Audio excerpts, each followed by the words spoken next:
So it was a fascinating movement, a real battle, a showdown, a battle royale up in Sacramento. And it all started when Governor Gavin Newsom, said that, hey, look, COVID is well over.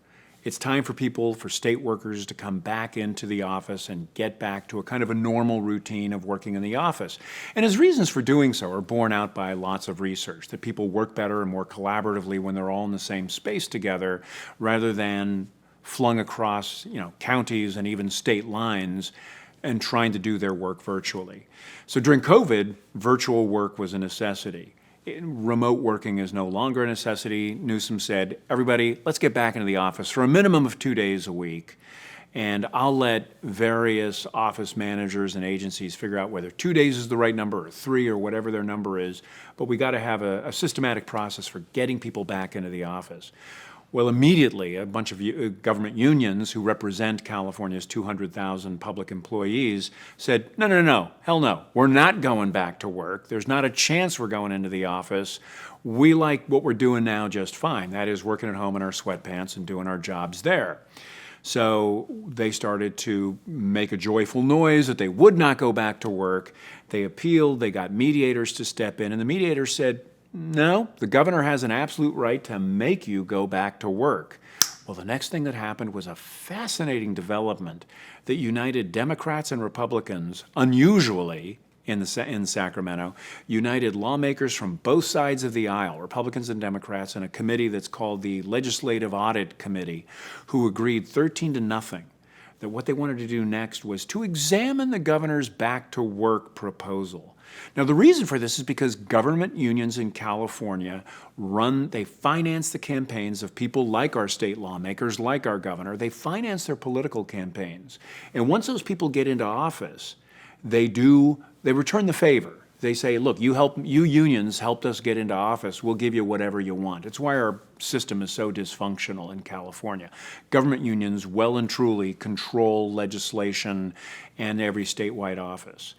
So the most important thing to understand here is that Gavin Newsom is also a creature of this system. Gavin Newsom is friends with all of the government unions that helped get him into office. But here, he's really got another responsibility, and he's trying to carry it out. He's trying to say, look, we need everybody back into the office. But state lawmakers are saying, you know what, maybe we should take a look at this mandatory back-to-work initiative that the governor wants and see what it would really mean for workers to go back. And so they've come up with a list, the audit committee has, of reasons that maybe, before they've even done an audit, are reasons to think about forcing workers back into the office. The first one they raise is financial considerations, that it actually costs the state of California about $600 million per year to lease space for offices, for state work. That's just the leasing cost, never mind the buildings the state owns. Leasing additional space for, like, say, your DMV, which might be in a shopping center somewhere. This costs money, $600 million per year. So this audit committee has said, requiring all these workers to go back into their office, that's going to cost us a lot of money, hundreds of millions of dollars.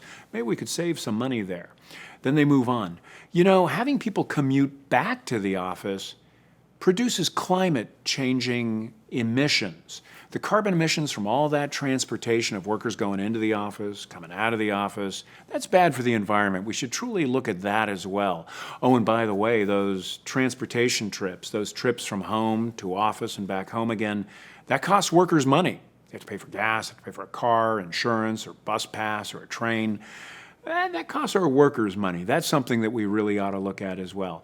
So they've already come up with a list of objections they have to the governor's back to the office order, and have created a committee that will study whether the governor's mandate is truly legit.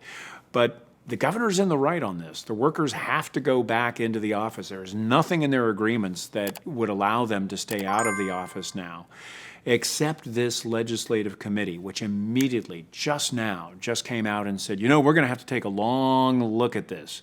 Well, why does it have to be a long look? Well, it's a very complex problem, they say. Well, in reality, it just at least extends this decision of the governor. It suspends that decision by the governor for at least many, many months, and perhaps longer. So this is just a really fascinating showdown for people who don't operate inside the Capitol, but who are required to go to work in an office, have been told years ago, hey, time to come back to work, get to work, to watch our government workers say, no, we really aren't going to go back to work. We will not go. What's most likely to happen here is the governor has ultimate authority. Like, he is totally in the right. But he does have a problem. And that problem is these government union leaders who are fighting him now on this specific issue are motivated to allow their members to do whatever they want or no work at all or anything. I mean, that's their goal. Less work, more money, earlier retirements, more profitable and luxurious retirements. That's the goal of the union, not does the government function? Are we taxpayers getting the services we deserve that we've paid for? That's not their consideration. Their consideration is to make life easier for their members. But in doing that, they are going to be able to continue to collect money from those workers in the form of union dues that helps them continue to finance campaigns of politicians who, once they get into office, will return the favor to those unions. And that's what we're seeing in this legislative audit committee. We're seeing Republicans and Democrats unite around the idea that maybe the government unions are so powerful, so influential, that they better be paid attention to. So if I, as a betting man, I'm going to say that the government unions may prevail. This is kind of a waiting game. And I think, the governor's got a lot of other things to deal with right now. He's got an historic budget deficit. He's looking at the November elections coming up. There is still talk that Governor Gavin Newsom might become presidential candidate Gavin Newsom. So this is a governor who's got an awful lot of trouble to deal with right now, and a lot of other issues that he's interested in. And it seems highly unlikely that he would risk his relationship to these government unions and their powerful multi-million dollars in campaign finance, that he would risk that with them. So long shot prediction off the top of my head, I say the unions win because they have the billions of dollars to play in the political game that most Californians simply cannot imagine. If you haven't checked out CaliforniaInsider.com, we highly recommend you do that now, because we're going to have a lot of news and videos there. And on top of what we have there right now, we are building a really big platform to cover what's happening in California, so you can be informed. We're going to have more shows, more videos from all aspects of life in California.